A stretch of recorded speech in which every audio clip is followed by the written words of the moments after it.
Hello, everybody. Welcome back to the thing with stuff happening.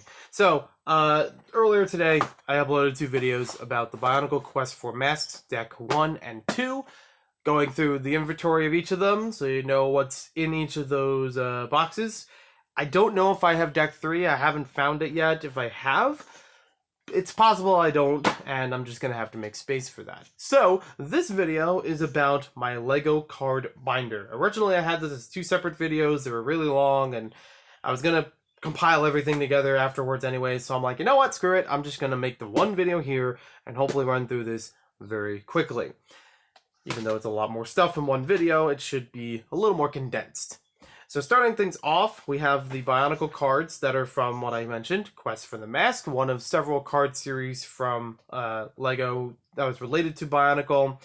And this is actually done in a way that's numerical order for all the cards. Duplicates are tucked in here with each pocket, but it comes to a point when it gets to the infected masks, they usually include 2 to 3 copies of cards in this area per deck, which means of these, with these two together, I would have 4 cards that say number 21 Infected Mask.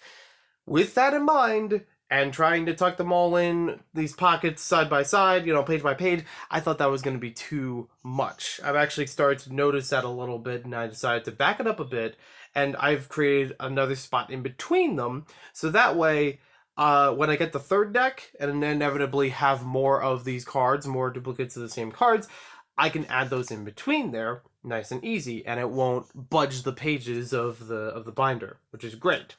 So that's how that looks. That's why it has a whole bunch of gaps in there. That's on purpose. That works a-okay for me. Now, I did do a thing towards the end of these around the bonus and reward area, or the penalty cards. That's the one. So, 39 and 40, I've reduced them because there's not as many. I mean, there's only, I think, 2. It might be the same amount per deck, but there's not other cards behind those. It's just one that's going to be on the other side of this page. So I thought, you know what? This won't exceed the pages or the pockets or whatever you want to call it. And that'll be totally fine.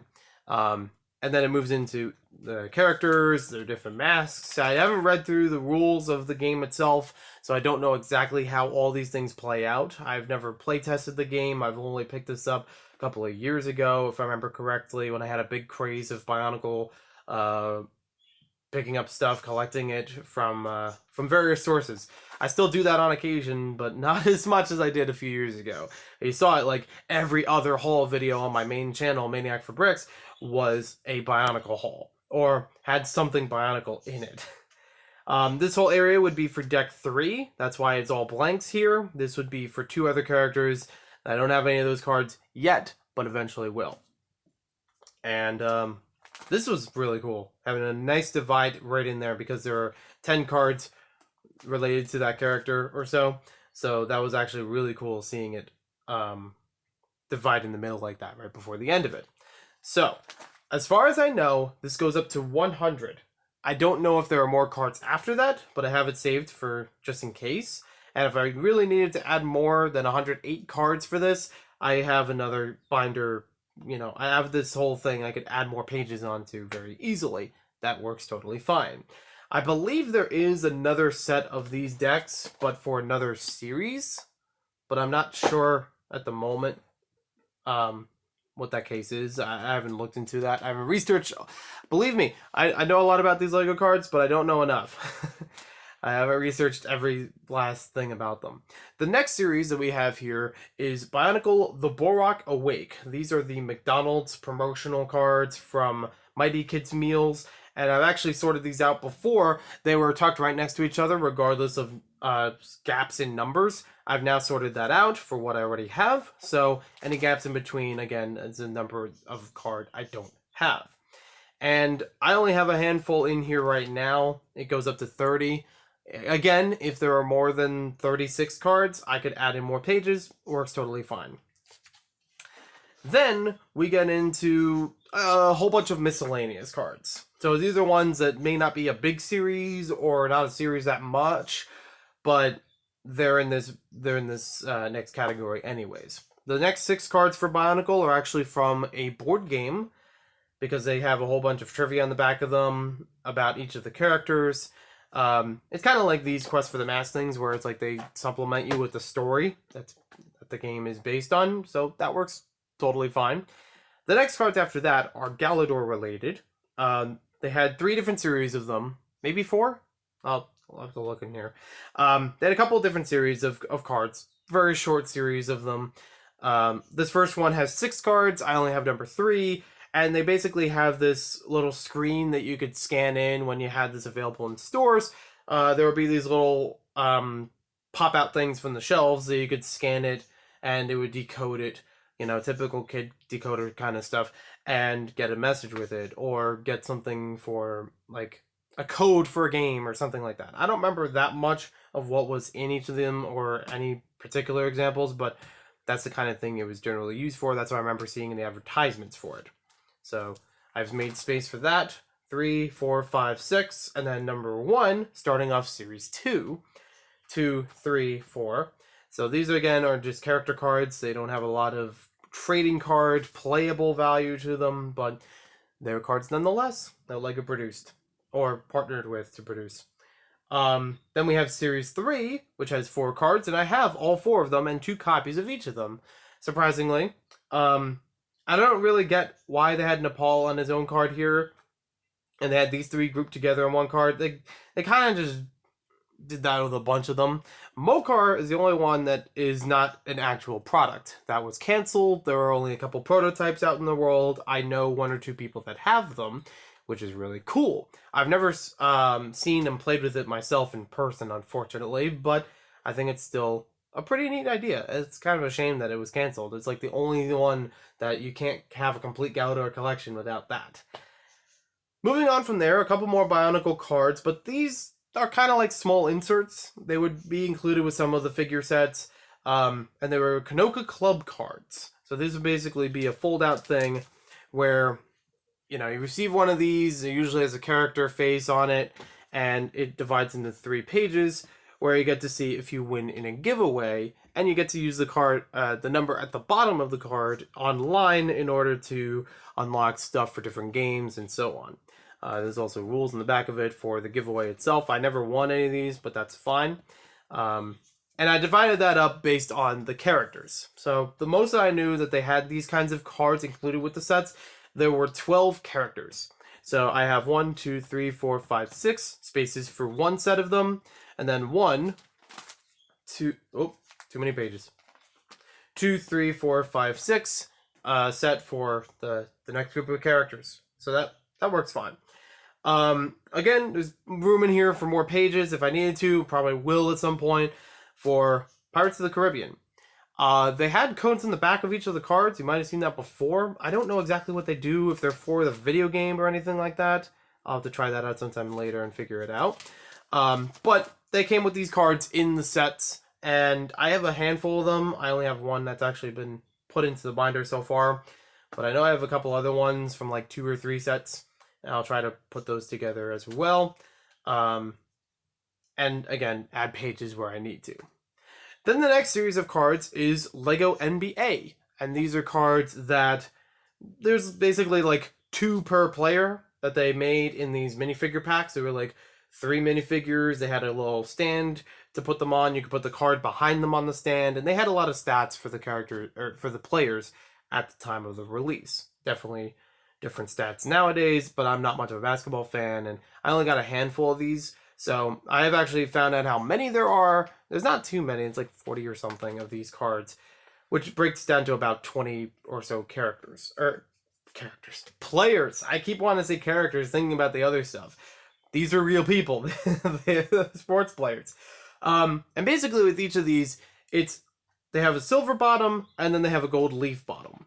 So, perfect example here. I have both of them. And you can see a little bit of difference between them, where this is a little more shiny, and the logo for Upper Deck is a little different. They also have a different picture for each of them on the front, but I think it's the same stats on the backs of them, as far as I can tell. But again, different picture used. So those are all actually numbered, and I don't know why they have letters next to them, but they have numbers and letters, and I've been able to chronologically sort those, and I have room for more. This next section needs work. I still haven't researched it thoroughly, and I'm sure I have more cards for this, but LEGO Orient Expedition, as a theme, it was really good. I would love to build those sets again, and I would love to get more sets, and at some point complete the theme. It had a thing built in with every set that there were a bunch of cards included based on characters and accessories and play features of each set, and sometimes a vehicle. And the other thing that they had with that were board games. So you would use the cards, the boards, sometimes the sets with the game itself.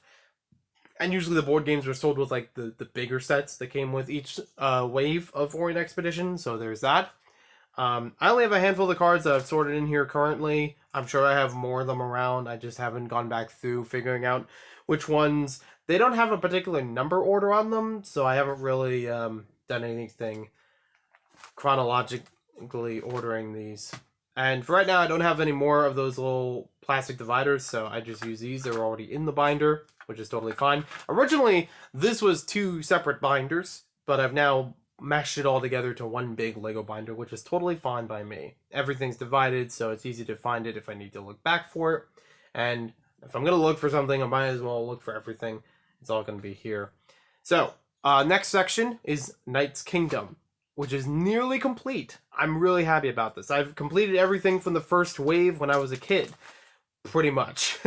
I don't think I really had to go back and find that many cards after that point.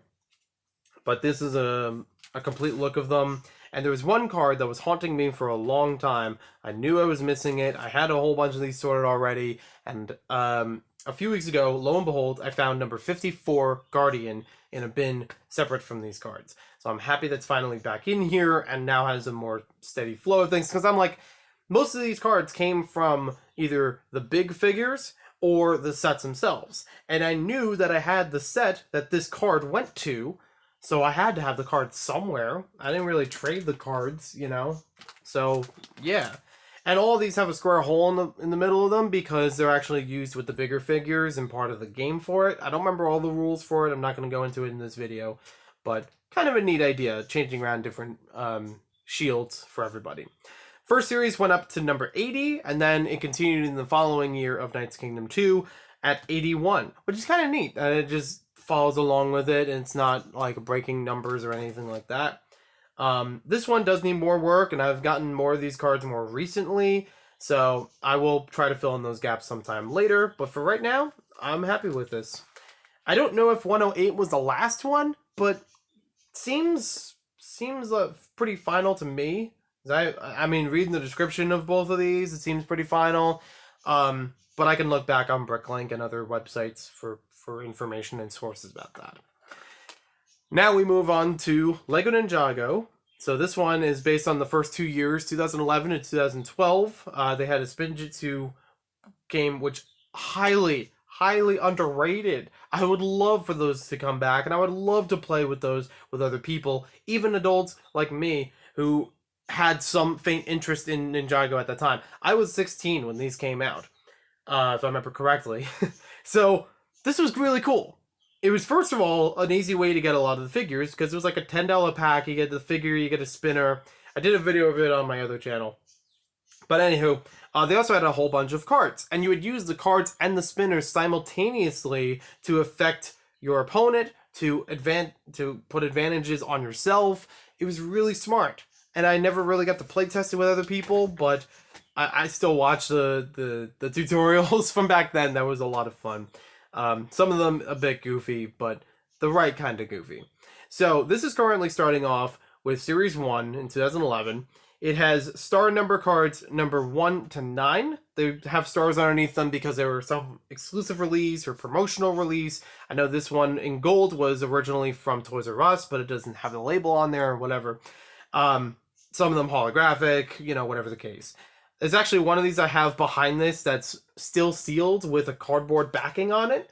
I don't know where it actually came from, but some of these I've picked up over time, either from Bricklink, Brick Fair. I've seen them in the yard sale. Like, people had stacks of these for cheap, so it was like, okay, nice way to build up some, even if I have a couple extras here and there. Sorry about that. Phone's doing notifications and all that. I never expect that. So, anywho, it starts off with the characters, then it goes into different elements. I'm not going to go through every effect on these cards, but they're a lot of fun for the ones I have read through, the ones I did grow up with. I think one of the first Ninjago sets I owned was a spinner set, because I got 2 of them, maybe 3 of them at the same time, roughly the same time. The Nia spinner and the Sensei Wu spinner, and then the Ninja Training Outpost was just a regular set. This one, they didn't include the cards in the regular sets unless it was spinner oriented. So things like Skeleton Bowling or Knuckles ATV, which included spinners in a larger set. That's when they would include the cards with it, not every single set. So that's fine. There was also another one I forgot about. The Ninja Trading Dojo also had that. 2011. So, moving things along, we go into 2012, starting on this page. And notice, this ends at 81. It says 81 of 81. Then the next year, they start the numbers over from, well, this would be number 1, of 125. So there's about 200 cards or so in the whole of Spinjitzu. And it was compatible from year 1 to year 2, vice versa. Totally worked fine. That's not bad for me. So promo cards, I only have 1 of the 5. No, star number 4. That's why there's blank spaces here. So that's fine. And I've carefully gone through. I haven't actually gone back through Bricklink to test out, which cards I need to get in between these. It's kind of like, oh, let me get these sorted first, and then I could skim through and then add these to my wanted list and find a seller that has as many cards as possible. So that works fine for me. This year would actually add on a couple more things or have more abilities into the card game and board game, whatever you want to call it, the tabletop game. So it's actually pretty good for that. I don't know all of the features of them, but it was still cool to have some of them. They also had booster packs, which were like $5 versions of the spinner sets. So at half the price, you get essentially the same stuff, but no spinner, which is okay. Because some figures were sold that way. It would be much cheaper to get them in a $5 set than a really big set. If you didn't want the whole set, that is. So, I did that once or twice. And then, yeah.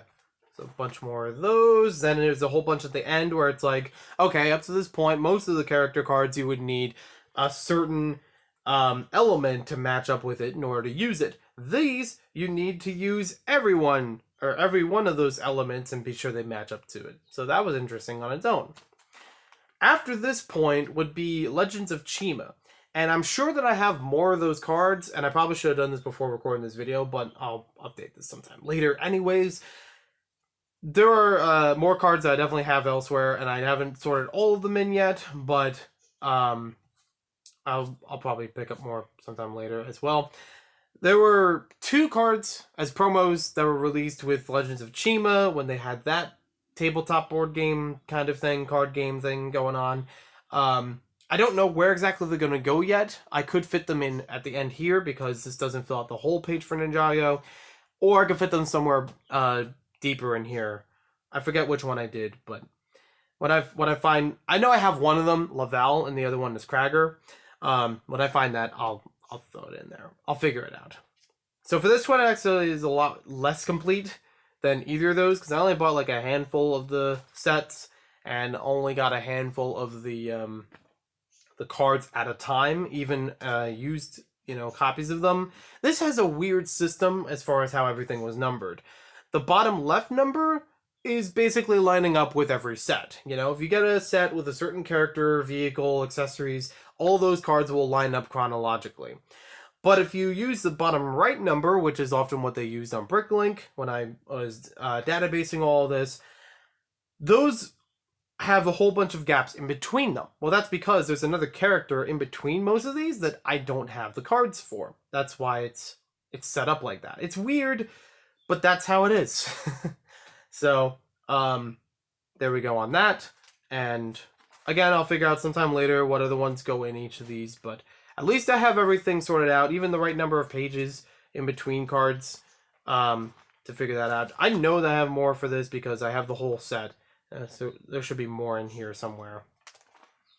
Then they did 1 or 2 sets where they had like 2 figures included, 2 of everything. So they bundled each of those numbers together. So that's why this one's a bit different, which is totally fine. Then they had some later releases in the year. So they had those numbers go together, but I'll have to find all those cards at some point. And then it goes into year 2, somewhere around this point. And what they do differently here, this goes up to 102. You can see that.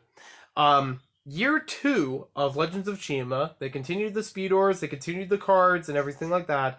But what they did differently is that each of the cards numbered after that are in a brand new number set. So it starts at 200 and goes onward. It's like 220, 230 or something like that. So it doesn't pick up like 103 or whatever, like in the previous card sets. And then the year 3, they did the same thing. So this one is 306 going onward to about 340, 345 or something like that. And you can see most of those in here. If I can find more of those little tabs, those little dividers, I'm sure I have more of them. I just didn't find them in time for the video. But then I could, you know, a little more separate everything out from the side. But here, that still helps. It's still pretty beefy binder. I still got room for more if I need to, and I'm sure that I will. The Boardwalk Awake not only released in McDonald's, but also had some box sets like these, so I'm sure I'm going to need more pages for that as well. There's a lot of other cards I'm sure I don't know about or haven't looked into.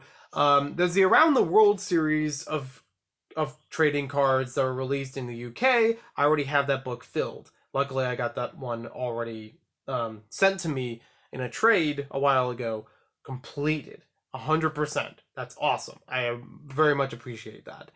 There was also a book for the Lego Movie 2. They had a whole bunch of trading cards for that in the similar vein as Around the World.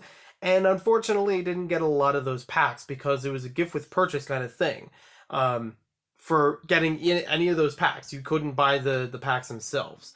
So I don't know the scarcity of those cards afterwards. It's a year later since this promotion came out. Kind of a bummer, but eventually I'll find them on Bricklink, probably independently, and get them all sorted out there. Those have their own binders, so I don't have to worry about them fitting in here, and I'll just, you know, tuck it in whatever bookshelf this is going to go on to next to it. So thanks for watching this video. Hope you guys enjoyed it. This was definitely shorter than the last one by about half. It would have been like 40 minutes from what I recorded previously on all of this stuff. Not even all of it.